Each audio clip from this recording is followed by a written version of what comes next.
Hey students, it's your instructor, Jessica.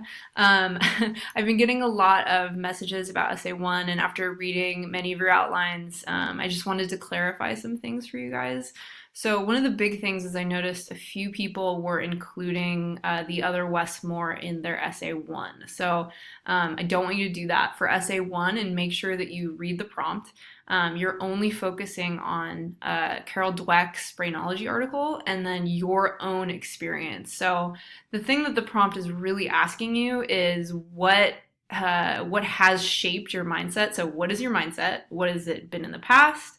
What is it now? And why is it that way? So what are the things that have shaped your mindset? Whether it's people or experiences or yourself, whatever that might be. And then you're going to be referencing Dweck in each paragraph. So I just wanted to make that clear. I also added some things to Canvas. So let me quickly go there. So under SA1 notes, I'm going to post this under week 1. I just quickly went through some elements of essay structure that I wanted to clarify with you guys. So in an introduction to any essay, really, you want to start with a few things. So I numbered them literally by like what they should be sentence-wise in your intro. So the first thing you should always do in an intro is start with a hook. So a hook could be a question, a quote, an anecdote or story, a fact or stat. And you want to start with something interesting. So avoid cliches like definitions, like don't quote the dictionary. Don't start your essay with something like from the beginning of time or since men have existed. Like no one knows that, right? So don't start with a cliche. Start with something interesting. I like to start with questions that I'm going to answer in my conclusion. Or I'll start with a really cool quote that relates to my topic that I can go into further in my conclusion.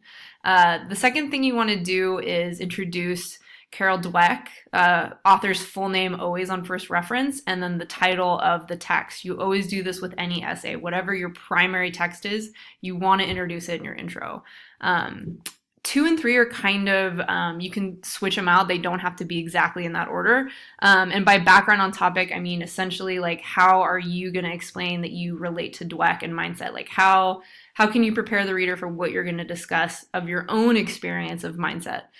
And then you always end your intro with your thesis slash argument. And then the next one I have in here is for basically summarizing Brainology. A lot of students ask, like, well, how do I summarize a text? Well, your summary, you want it to be about 3 to 4 sentences long. You want to hit only the main ideas and concepts, so things that relate to what you're going to be talking about in your essay. And then you want to put it in your own words. So you don't want to copy and paste stuff off the internet. The next slide I have up here is a thesis statement that I created for essay 1 as if I was going to write it.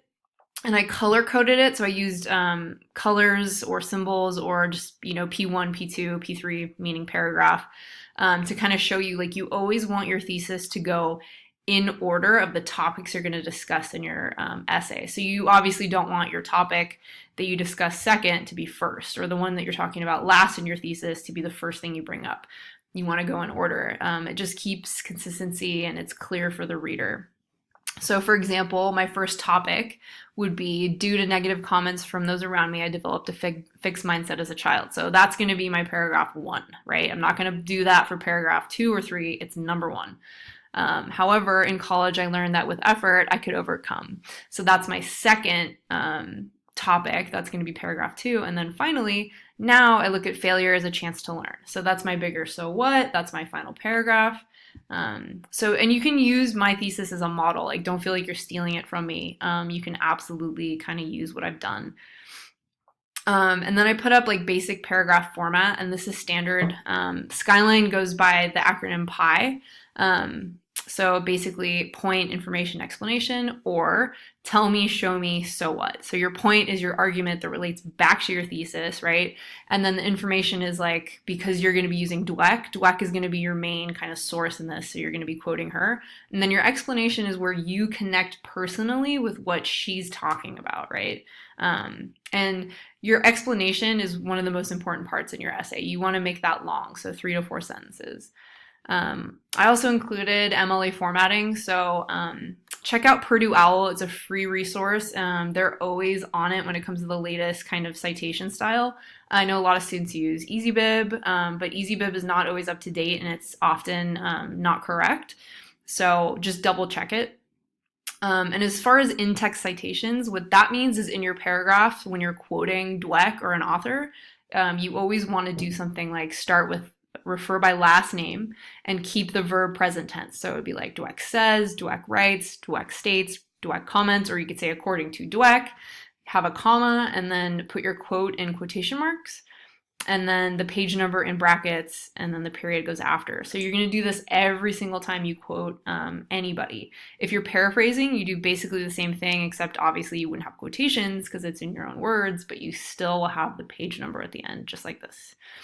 And then you do need to have a works cited page for this essay. But I've already made it really easy for you because I've pretty much done it for you right here. So it's the last page of your essay. Make sure that it's not included in page count. So this essay is requiring you to do 3 full pages. So if I were you, I'd be safe and go a sentence or 2 over 3 pages so that you know that you've completed the page count, because that's very important. And then I basically just laid it out for you already. So this is like an online citation, but it's similar for every type of source. So it's always last name, comma, first name, period, title, and then the source itself, the year it was published.